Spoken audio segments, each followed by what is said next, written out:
lot of the major magnates in corporations and media, but also government come there, and male prostitutes are shipped in to service them. Vanity Fair has reported on the fact that their reporter got arrested there, and their report talked about the homoerotic trappings.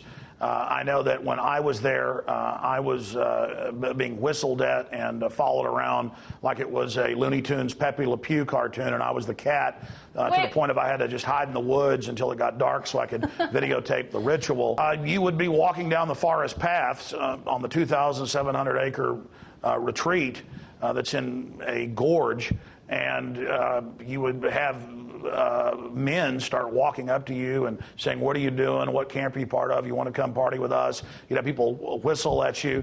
And I was even pretty naive then. I mean, I snuck in. Once I got in, I tried to stay away from crowds of people, but they were still coming over. And there have been other reporters. Spy magazines reported on it. As I said, Vanity Fair has talked about the fact. I mean, any reporter that actually gets in there is approached. And they didn't come over and say, "Hey, we want to have sex with you right now." It was just, "Hey, let's have some fun," and being whistled at. And so that is a large overtone of it. But Bohemian Grove is a place where they bring the Council on Foreign Relations members, where they bring Trilateral Commission members, where they bring other bankers and CEOs who aren't quite in on the game, and say, "Hey, let's drink, let's party, let's have whatever type of prostitute you want, male, female, we got it. Let's do some fun rituals. Let's engage in some bizarre Masonic / Luciferian rituals, and let's just party." And then they go out and act like conservative men on television. But the truth is, for 15 days a year, they are running around with their hair on fire and their pants down.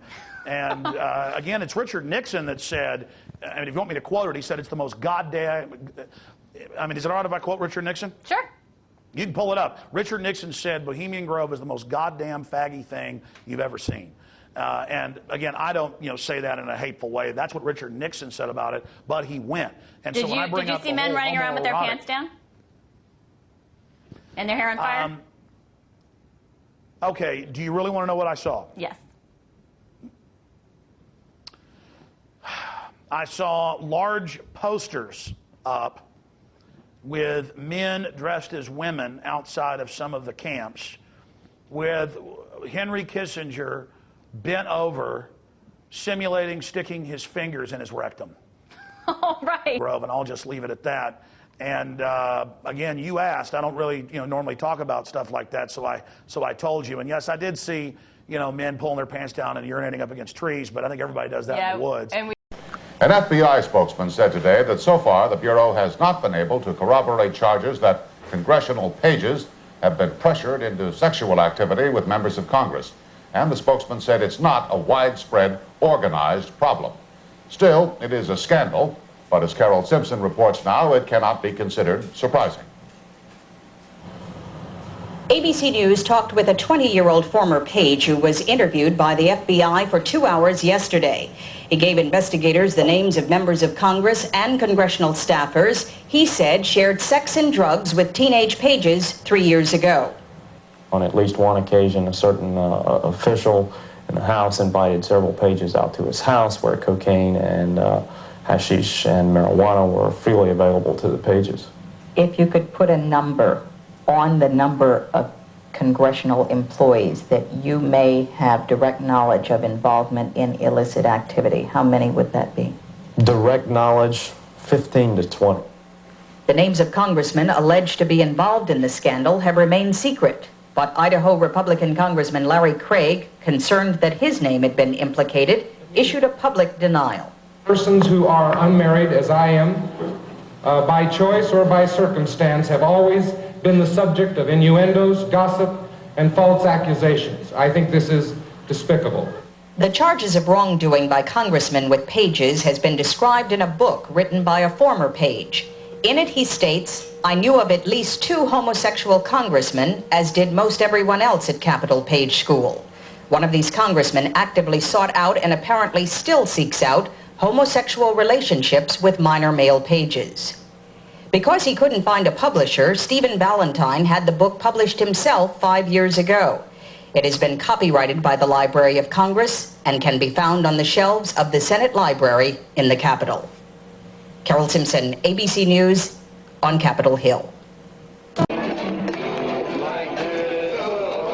The motto of the Bohemian Club is "Weaving spiders, come not here." Every year at this time, the elite from around the country get together for 2.5 weeks of fun and games.